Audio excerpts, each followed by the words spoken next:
और सीबीएसई के रिजल्ट को लेकर छात्र चिंतित हैं। ऑन स्क्रीन मार्किंग पर भी सवाल उठाए जा रहे हैं। आंसर शीट्स और मार्किंग सिस्टम को लेकर कई चिंताएं भी जाहिर की गई और इस बीच 12वीं के रिजल्ट को लेकर चौंकाने वाले आंकड़े भी सामने आए हैं।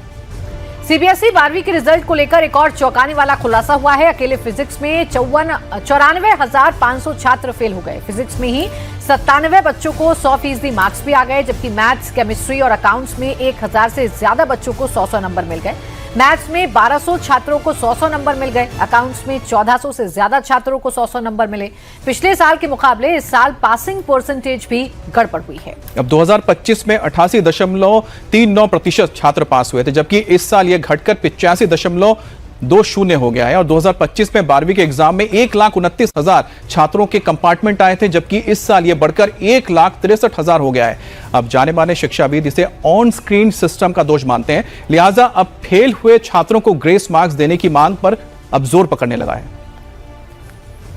अब लाखों छात्रों के भविष्य के साथ मजाक करने वाले ओएसएम सिस्टम पर सरकार का चाबुक चल गया है। ऑनलाइन फॉर्म कोएम्ट भी अब बच नहीं सकता। सरकार ने जांच बिठा दी है। इतना ही नहीं, सीबीएसई के 2 बड़े अधिकारियों को भी हटा दिया गया है। इस वक्त की बड़ी खबर यह है कि सीबीएसई 12वीं की परीक्षा में गड़बड़ी के बाद सरकार ने कई बड़े एक्शन लिए हैं। लोखंडे प्रशांत सीताराम को सीबीएसई का नया चेयरमैन बनाया गया है।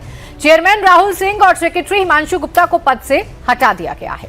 अब सरकार ने जांच कमेटी का गठन कर दिया है। क्षमता निर्माण आयोग के अध्यक्ष एस राधा चौहान को जांच का जिम्मा सौंपा गया है। 1 महीने में सरकार ने जांच रिपोर्ट तलब भी कर ली है। ऑन स्क्रीन मार्किंग सिस्टम में कहां गड़बड़ी थी, कंपनी को ठेका देने में क्या आधार रखा गया था, नियमों में बदलाव क्यों किया गया, और इन तमाम सवालों के जवाब इस कमेटी को तलाशने हैं। लाखों छात्रों के रीवैल्यूएशन और वेरिफिकेशन को लेकर सवाल उठे हैं। लाखों छात्रों ने अपनी आंसर शीट को लेकर सवाल उठाए हैं। किसी का रोल नंबर गलत था तो किसी की कॉपी ही बदली हुई थी, किसी की कॉपी किसी को दे दी गई थी, जिसके बाद ओएसएम सिस्टम को लेकर लगातार सवाल उठने लगे। अब 12वीं के ही छात्र सार्थक सिद्धांत ने ओएसएम की गड़बड़ियां उजागर कर दी और इसके हैक प्रूफ होने के दावे को भी ध्वस्त कर दिया। कल दूसरे दिन भी संसदीय समिति की बैठक हुई, जहां सार्थक सिद्धांत को भी बुलाया गया।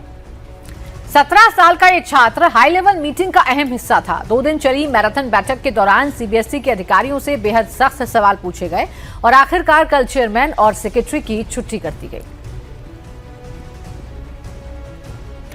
तो सीबीएसई के ओएसएम मार्किंग सिस्टम को लेकर सवाल खड़े किए गए हैं और सरकार की ओर से कदम उठाया गया है। यहां पर जो सर्वा और बड़ी खबर इस वक्त की आपको बता दें, दिल्ली के मालवीय नगर में रेस्टोरेंट में आग की खबर मिल रही है। रेस्टोरेंट में आग लगने से 10 लोगों की मौत हो गई है। ये बड़ी खबर आपको बता रहे हैं। लेमन ग्रीन रेस्टोरेंट के बेसमेंट में आग लगने की वजह से ये बड़ा और दुखद हादसा हो गया, जिसमें 10 लोगों की जान चली गई है। तस्वीर भी आप देखिए, सब कुछ काला आपको नजर आ रहा होगा।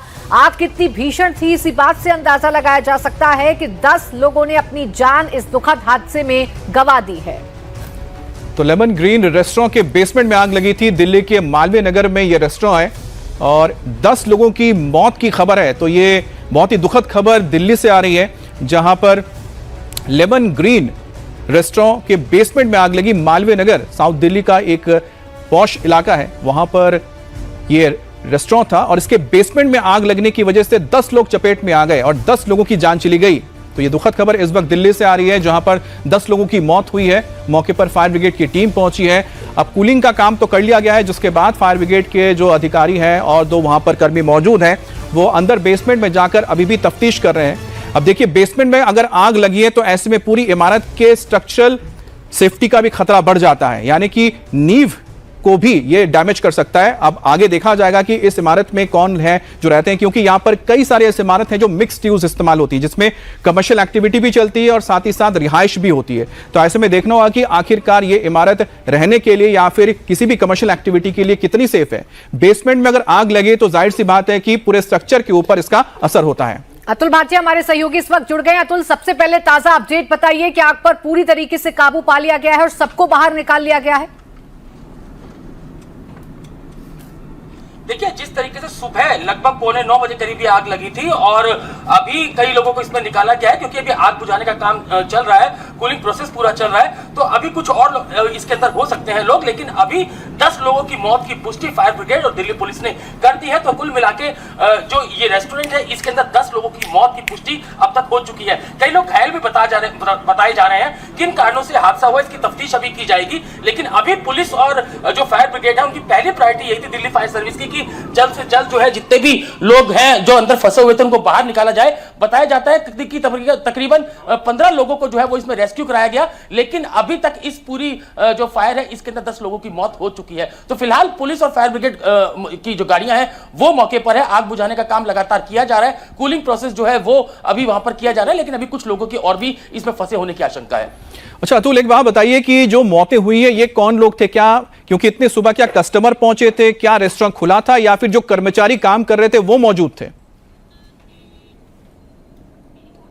देखिए, बताया जाता है अमित कि पहले जो है वो बेसमेंट के अंदर आग लगी, तो हो ये सकता है कि जो बेसमेंट पे लोग हो वो वहीं का जो रेस्टोरेंट का स्टाफ हो उन्हीं में से ये लोग हो। तो अभी क्योंकि जब ये आग लगी थी तो उस समय जाहिर सी बात है कि बाहर के लोग ज्यादा नहीं थे, इसलिए माना जा रहा है कि जो रेस्टोरेंट के लोग थे वही बेसमेंट के अंदर थे और ऊपर जो है वो फंसे हुए थे। तो अभी जो आग लगी है जिसमें अभी तक 10 लोगों की मौत की पुष्टि फायर ब्रिगेड यानी कि दिल्ली फायर सर्विस और इसके अलावा दिल्ली पुलिस ने कर दी है। तो अभी निश्चित रूप से कुछ और लोग दबे हो सकते हैं, क्या कारण रहे, कौन कौन लोग थे जो इस अग्निकांड के अंदर मारे गए, तो तमाम तफ्तीश होनी है। तो अभी क्योंकि पहली प्रायोरिटी पुलिस और दिल्ली फायर सर्विस की यही थी कि जितने भी लोग अंदर फंसे हुए हैं उनको रेस्क्यू कराया जाए। जैसे मैंने पहले बताया कि लगभग 15 लोगों को इसके अंदर पहले रेस्क्यू कराया गया था और उसके बाद जब हॉस्पिटल इनको शिफ्ट किया गया तो कई बॉडीज जो है वो पूरे तरीके से जली हुई थी, कई लोग धुएं के अंदर जो है वो फंस गए थे जिससे उनकी मौतें हुई हैं। तो फिलहाल जो फायर ब्रिगेड और दिल्ली पुलिस की पहली कोशिश ये कि जितने भी लोग और अंदर हो सकते हैं उनको वहां से रेस्क्यू कराया जाए। तो फिलहाल अभी भी वहां पर रेस्क्यू ऑपरेशन जो है वो चल रहा है। फायर ब्रिगेड की 10 गाड़ियां जो है वो मौके पर पहुंची थी, आग बुझाने की तमाम कोशिशें की गई, लेकिन इस के अंदर कई मौतें अभी हुई हैं और अभी भी माना जा रहा है क्योंकि कूलिंग प्रोसेस अभी चल रहा है। तो इसके बाद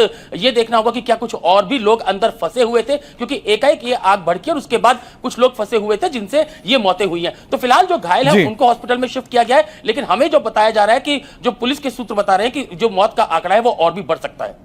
तो जैसे कि अतुल बता रहे हैं कि इस वक्त वहां पर कूलिंग का काम चल रहा है और कई लोगों को बचा लिया गया है, लेकिन बहरहाल अब आगे की स्थिति क्या है उसके बारे में लगातार हम आपको इंडिया टीवी पर अपडेट देते रहेंगे।